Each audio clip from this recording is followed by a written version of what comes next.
Hi friends, welcome back to our channel. ఈరోజు మనం కార్తీక దీపం సీరియల్ చెప్పుకుందాం. వీడియోలోకి వెళ్ళే ముందు స్మాల్ రిక్వెస్ట్ అండి. నేను పెట్టే ప్రతి ఒక్క వీడియో కూడా ముందుగా మీకు రీచ్ అవ్వాలంటే మా ఛానల్ని సబ్స్క్రైబ్ చేసుకోండి. వీడియో మొత్తం చూడండి, నచ్చితే లైక్ చేయండి. ఇక వీడియోలోకి అయితే వెళ్ళిపోదాం. కన్న తల్లినే మరిపించేంతగా ప్రేమించిన అత్తని నేను అమ్మలాగే చూసుకుంటున్నా అని కార్తీక్ చెప్తుండే అప్పుడు పారిజాతం ఇదంతా నీకు ఎవరు చెప్పారా అంటుంది.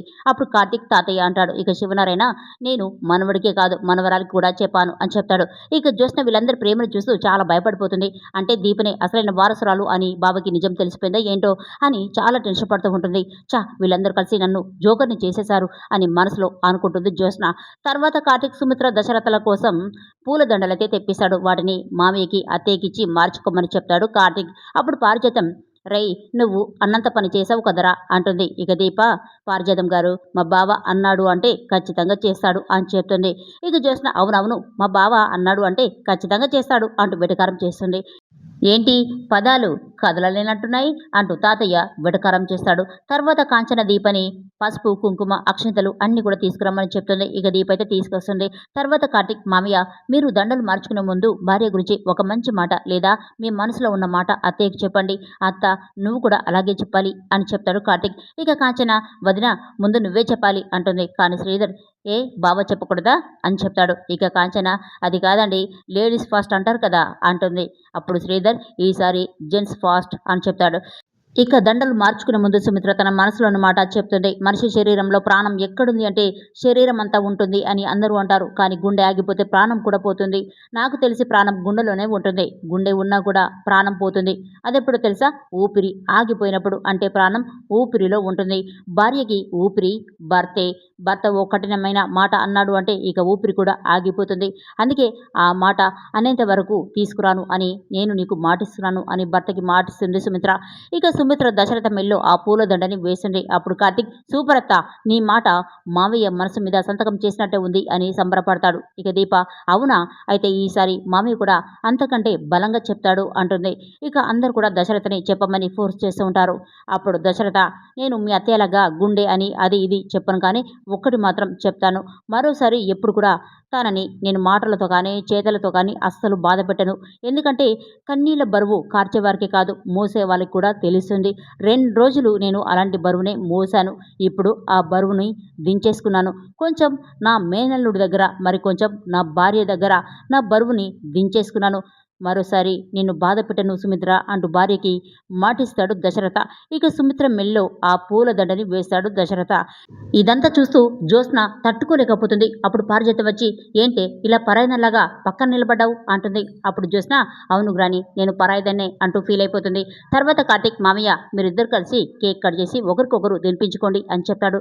అప్పుడు దశరథ లేదురా మేము ఇలా కలవడానికి కారణం మీ జంటే అందుకే ముందుగా మీకే తినిపిస్తాను అని చెప్పేసి దీపకి తినిపిస్తుంటే అప్పుడు దీప ముందు జ్యోత్స్నకి పెట్టండి అంటుంది. ఇక దశరథ తాను నాకు కూతురు కావచ్చు కానీ కొన్నిసార్లు అర్హతని నియమించేది మాత్రం రక్తబంధం కాదు ప్రేమ బంధం. మా విషయంలో నువ్వు కార్తీక్ తీసుకున్న బాధ్యత ఈరోజు ఈ ఇంటి కన్నీళ్ళని తుడిచింది అని గొప్పగా చెప్తాడు. ఇక ఈ మాటకి కార్తీక్ దీప కాంచన అందరూ కూడా చాలా హ్యాపీగా ఫీల్ అవుతారు. రేయ్ కార్తీక్ మేము ఇలా పెళ్లి రోజును జరుపుకుంటున్నాము అంటే దానికి కారణం మీరేరా అందుకే ముందు మీకే తినిపిస్తాను అని చెప్పేసి దీపకి ప్రేమగా కేక్ తినిపిస్తాడు దశరథ. అప్పుడు దీప చాలా హ్యాపీగా ఫీల్ అవుతుంది. పెళ్లి రోజు శుభాకాంక్షలు నాన్నకి చెప్తుంది. ఇక ఇదంతా చూస్తూ జ్యోత్స్న దీప ఏంటి ఇంత ఆనందపడుతుంది అంటే దీపకి మా డాడీ కన్న తండ్రి అని తెలిసిపోయిందా అని లోపల చాలా టెన్షన్ పడుతూ ఉంటుంది. ఇక సుమిత్ర కార్తీక్కి ఇటు ఆడపడుచుకి కేక్ తినిపిస్తుంది. ఇక దశరథ కూడా శ్రీధర్కి కేక్ తినిపించి బాబా నా గిఫ్ట్ ఎక్కడా అంటాడు సరదాగా. అప్పుడు శ్రీధర్ చెప్పు బావా ఏం గిఫ్ట్ కావాలి అంటాడు. ఇక దశరథ బావా నాకు అలాంటి ఆశలు ఏం లేవు ఎందుకంటే నీ కొడుకు కోడలు అన్నీ తీర్చేశారు అని చెప్తాడు దశరథ. తర్వాత సుమిత్ర దశరథ ఇద్దరు కలిసి శివనారాయణ దగ్గర ఆశీర్వాదం తీసుకుంటారు. ఇక అందరూ కలిసి కేక్ తినిపించడం పూర్తయిన తర్వాత జ్యోత్స్న అమ్మ నాన్న దగ్గరికి వచ్చి వాళ్ళకి పెళ్లి రోజు శుభాకాంక్షలు చెప్పి కేక్ తినిపిస్తుంది చిరాకు పడుతూ. ఇక దశరథ రై కార్తీక్ మమ్మల్ని కలిపింది మీరే కాబట్టి ఈ సంతోషంలో మీకోసం ఏదైనా చేయాలనిపిస్తుంది. నన్ను ఏం చేయమంటారో చెప్పనరా అని అడుగుతాడు. అప్పుడు జ్యోత్స్న ఇంకేంటి మీకు సువర్ణ అవకాశం వచ్చింది కదా అడగండి అంటూ వెటకారం చేస్తుంది. అప్పుడు దశరథ మమ్మల్ని కలిపింది వీళ్ళిద్దరే కాబట్టి కృతజ్ఞతగా ఏదైనా అడగమని చెప్తున్నాను. అందులో తప్పేముంది అంటాడు. ఇక జోష్న బావ ఏం చేసినా తప్పులేదు. విడదీసినా వీళ్ళే, కలిపేది వీళ్ళే. సరే ఇదంతా నిజమే అనుకుందాం. బావకి దీపకి భార్యాభర్తల్ని కలిపేంత సమర్థతే ఉంటే మరి అతని మావయ్యని ఎందుకు కలపలేకపోయారు అంటుంది. ఆ మాటకి కాంచన చాలా బాధపడుతుంది. ఏంటి బావా, మా అమ్మ నాన్న గురించి మాత్రమే ఆలోచిస్తావా? మరి మీ అమ్మ నాన్న గురించి నువ్వు ఆలోచించవా అంటుంది. ఆ మాటలకి దశరథ జ్యోత్స్నని కోపం చేశాడు. అప్పుడు జ్యోత్స్న, ఏం డాడ్, మీరు మమ్మీ మాత్రమే కలిసి ఉంటే చాలా? మరి మీ చెల్లి మీ బావగారు కలిసి ఉండాలని మీరు మాత్రం కోరుకోరా? అయినా మిమ్మల్ని కలిపిన మీ మేనల్లుడు వాళ్ళని కూడా కలపాలి కదా, కనీసం కలిపే ప్రయత్నమైనా చేశాడా? గ్రాని, నువ్వెప్పుడు ఓ సామెత చెప్తావు కదా, అదేంటో ఇప్పుడు చెప్పు అంటుంది. ఇక పారిజాతం ఇప్పుడు ఎందుకే అంటే జ్యోత్స్న అసలు వినిపించుకోదు. అప్పుడు పారిజాతం, కన్న తల్లికి తిండి పెట్టనివాడు పిన్న తల్లికి కోక పెట్టాడట. అంటే సొంత వాళ్ళని పట్టించుకునేవాడు బయట వాళ్ళని పట్టించుకునేటప్పుడు ఇలాంటి సామెత వాడతారు అంటూ వెటకారం చేస్తుంది పారిజాతం. ఇక జ్యోత్స్న, ఈ సామెత నీకు సరిగ్గా సరిపోతుంది బావా. నువ్వు నీ కన్న తల్లిని పట్టించుకోవు కానీ నా కన్న తల్లి కాపురం నిలబెట్టడానికి మాత్రం యుద్ధాలే చేస్తావు. అయినా నేను మా మమ్మీ డాడీ కలిసి ఉండాలని నేను కోరుకుంటున్నట్టు మరి మీ అమ్మ నాన్న కలిసి ఉండాలని నువ్వెందుకు కోరుకోవడం లేదు అంటుంది. ఇక తాతయ్య అతనని చాలా కోపం చేస్తాడు. అప్పుడు జ్యోత్స్న, నేను అడిగిన దాంట్లో తప్పేముంది అంటుంది. అప్పుడు తాతయ్య, తప్పేం లేదు కానీ అజ్ఞానం ఉంది. నువ్వు అడిగిన ప్రశ్నలోనే అజ్ఞానం కనిపిస్తుంది అంటూ చాలా కోపం చేస్తాడు. అప్పుడు జ్యోత్స్న, అత్తయ్య మావయ్య కలిసి ఉన్నారా అంటుంది. ఇక విడిపోయారని నీకెవరు చెప్పారు? నా భర్తతో నేను విడిపోయాను అని మీ అత్త నీకు చెప్పిందా?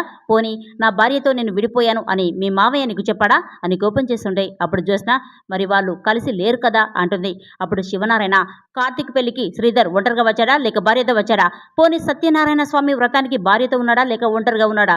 సరే ఈరోజు ఈ ఫంక్షన్లో వీళ్ళిద్దరు జంటగా ఉన్నారా లేక విడిగా ఉన్నారా అని ఒక్కొక్కటి అడుగుతూ ఉంటే జ్యోత్స్న మైండ్ బ్లాంక్ అయిపోతుంది. నీ కళ్ళ ముందే ఇదంతా జరుగుతున్నా కూడా నీకు కళ్ళు కనిపించడం లేదా? నోటికి ఏదొస్తే అదే అనేస్తావా అంటూ జ్యోత్స్నని చాలా కోపం చేస్తూ ఉంటాడు శివనారాయణ. అప్పుడు కార్తీక్, అనే ముందు ఆలోచిస్తే నోటికి రావాల్సిన మాటలే వస్తాయి అని చెప్తాడు. ఇక జ్యోత్స్న సైలెంట్ అయిపోతుంది. తర్వాత శ్రీధర్, నేను కాంచన వేరు అని ఎప్పుడు కూడా అనుకోలేదు, మేమంతా ఒక్కటే అని అందరు కూడా చెప్పుకొస్తాడు. అప్పుడు తాతయ్య, విన్నవు కదా, ఏది పడితే అది మాట్లాడడం కాదు, ఈసారి పోనీలే అని వదిలేస్తున్నా. అసలు ఇదంతా నీ చేతకాని తరం వల్లే జరిగింది అని కోపం చేస్తూ ఉంటే అప్పుడు కార్తీక్ వదిలేయమని అంటాడు. ఇక తాతయ్య అసలు వినిపించుకోడు. అసలు దీనివల్లే ఇదంతా జరిగింది, అయినా కూడా తన తప్పు లేనట్టు ఎదుటి వాళ్ళని నిందిస్తూ ఉంటే నేను చూస్తూ ఊరుకోలేను అంటూ కోపం చేశాడు. అప్పుడు పారిజాతం వదిలేయమని అంటుంది. ఇక పారును కూడా శివనారాయణ చాలా తిడతాడు. ఇక తాతయ్య మాటలకి పారిజాతం చూసిన ఇద్దరు కూడా నోరు మూసుకుంటారు. సరే పదండి, అందరం కలిసి భోజనం చేద్దాం అని చెప్తాడు. ఇక దశరథని సుమిత్రని భోజనానికి రమ్మని చెప్తాడు శివనారాయణ. తర్వాత అందరూ అక్కడ నుండి వెళ్ళిపోతారు. ఇక సుమిత్ర కూడా జ్యోత్స్నతో మాట్లాడకుండా వెళ్ళిపోతుంటే అప్పుడు జ్యోత్స్న, మమ్మీ, దీప గురించి అందరికీ తెలియకపోయినా కూడా నీకు మాత్రం తెలుసు కదా, అసలు దీప వల్లే కదా మీరిద్దరు విడిపోయారు అంటుంది. అప్పుడు సుమిత్ర, నేను నీతో చాలా మాట్లాడాలి జ్యోత్స్న అని చెప్పేసి జ్యోత్స్నని పక్కకు తీసుకెళ్తుంది. చూడు, ఎదిగిన వాళ్ళు చిన్న పిల్లలాగా మాట్లాడుతుంటే అవతల వాళ్ళకి మనమేంటో అర్థం కదా అంటుంది. అప్పుడు జ్యోత్స్న, ఇదంతా ఇప్పుడు నాకెందుకు చెప్తున్నావు మమ్మీ అంటే అప్పుడు సుమిత్ర, మీ కాంచనత గురించి శ్రీధర్ మావయ్య గురించి నువ్వెందుకు అలా మాట్లాడావు అంటుంది. ఇక జ్యోత్స్న, డాడీని నిన్ను కలిపింది ఆ దీప బావ అని అందరూ అంటూ ఉంటే తట్టుకోవడం నా వల్ల కాలేదు, అందుకే అలా అన్నాను. అయినా మనల్ని బాధ పెట్టిన వాళ్ళు మనతో ఉంటే మన ఫ్యూచర్ ఎలా ఉంటుందో మనకు తెలియదా అంటుంది. అప్పుడు సుమిత్ర, అంటే నేను బాధపడడానికి కారణం దీపే అనుకుంటున్నావా? అయినా నాకు మీ నాన్నకి మధ్య దూరం పెరగడానికి కారణం దీపే అంటున్నావు అంతేనా? నేను ఇంట్లోంచి వెళ్ళిపోవడానికి కారణం కూడా దీపే అంటున్నావు అంతేనా అని అడుగుతూ ఉంటే అప్పుడు జ్యోత్స్న, అది అవునో కాదో నీకు మాత్రం తెలియదా మమ్మీ అంటుంది. అప్పుడు సుమిత్ర, ఆ రోజు బోర్డు మీటింగ్ అయిన తర్వాత ఇంట్లో గొడవ జరిగింది, దానికి కారణం ఎవరు అంటుంది. ఇక జ్యోత్స్న గతం ఆలోచిస్తుంది. అది గొడవ కాదు మమ్మీ, నిన్ను డాడీని కలపడానికి నేను ఒక ప్రయత్నం చేశాను అంటూ కహానీలు చెప్పుకొస్తుంది. అప్పుడు సుమిత్ర, సరే, ఒకటి గాలి ఊదిన బెలూన్లోకి పిన్ పొడిస్తే ఎలా ఉంటుందో ఆ రోజు నీ ప్రవర్తన కూడా అలాంటి రిజల్ట్ వచ్చింది అని అర్థమయ్యేలా చెప్తుంది. అప్పుడు జ్యోత్స్న, మమ్మీ, డాడీ అలా మాట్లాడతాడు అని నాకు అస్సలు తెలియదు అంటుంది. ఇక సుమిత్ర, అవును నీకేం తెలియదు జ్యోత్స్న, అసలు నువ్వు ఎంత అమాయకురాలివి అంటే నేను ఇంట్లో నుంచి వెళ్ళిపోయేటప్పుడు చూసినా కూడా ఆపలేనంత. మీ డాడీకి నాకు గొడవ జరిగినా కూడా దానికి కారణం నువ్వే అని తెలిసినా కూడా తెలియనట్టు నటించే అమాయకురాలివి. ఇక దీపని కూడా నిందించేత అమాయకురాలివి. ఈ మాటలన్నీ కూడా నిన్ను అందరిలో అడగచ్చు కానీ నువ్వు తప్పు చేసావు అంటే నా పెంపకం సరిగ్గా లేనట్టే అని సుమిత్ర చాలా బాధపడుతూ ఉంటుంది. అప్పుడు జ్యోత్స్న ఒక్కసారిగా షాక్ అవుతుంది. ఎందుకంటే తను చెప్పేదంతా కూడా నిజమే కాబట్టి. మమ్మీ, ఆ రోజు రాత్రి సరిగ్గా కనిపించలేదు అంటూ బుకాయిసి ఉంటే అప్పుడు సుమిత్ర, చూడు, నాకు క్లారిటీ రానంత వరకే ఎదుటి వాళ్ళు చెప్పేది వింటాను, కానీ నాకంటూ క్లారిటీ వచ్చాక ఎవరేంటో నాకు బాగా అర్థమైంది అని చెప్పుకొస్తుంది సుమిత్ర. అంటే దీప మంచిదని నమ్ముతున్న చూసావా మమ్మీ అంటుంది జ్యోత్స్న. అప్పుడు సుమిత్ర మంచి వాళ్ళ చెడ్డ వాళ్ళ అన్న విషయం పక్కన పెట్టు, ఎందుకంటే మన విషయంలో ఎదుటి వాళ్ళు ఎలా ఉన్నారు అనేది కొన్నిసార్లు బయటపడుతుంది అని చెప్తుంది. ఇక జ్యోత్స్న మమ్మీ నేను నీకోసం డాడీతో ఫైట్ చేశాను కదా అంటే అప్పుడు సుమిత్ర నా కోసం నువ్వింత ఆరాటపడేదానివి అయితే ఆ రోజే నువ్వు నన్ను ఆపేదానివి, కానీ నువ్వు ఆ పని చేయలేదు. కానీ ఒకప్పుడు దీప ప్రాణాలకు తెగించి నన్ను కాపాడింది, ఇప్పుడు కూడా మళ్ళీ నన్ను తనే కాపాడింది. నువ్వు నా ప్రాణం అనుకున్నాను, కానీ నువ్వు నన్ను వదిలేశావు.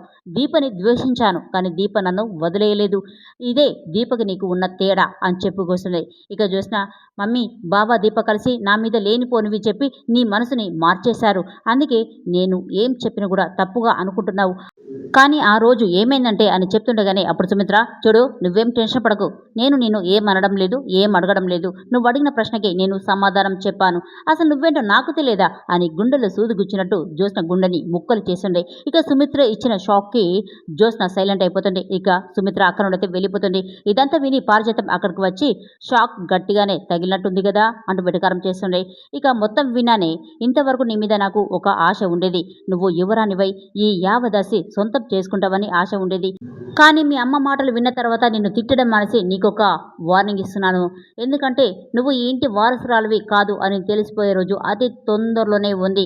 అది బయటపడ్డ రోజు బిడ్డలని మార్చినందుకు నన్ను కూడా ఈ ఇంట్లో నుండి గెంటేయడమో లేక నా మీద కేసు పెట్టడమో చేశారు, కానీ నిన్నైతే ఏం చేశారో ఏంటో కూడా తెలియదు అంటూ జ్యోత్స్నకి గట్టిగానే వార్నింగ్ ఇస్తుంది పారిజాతం.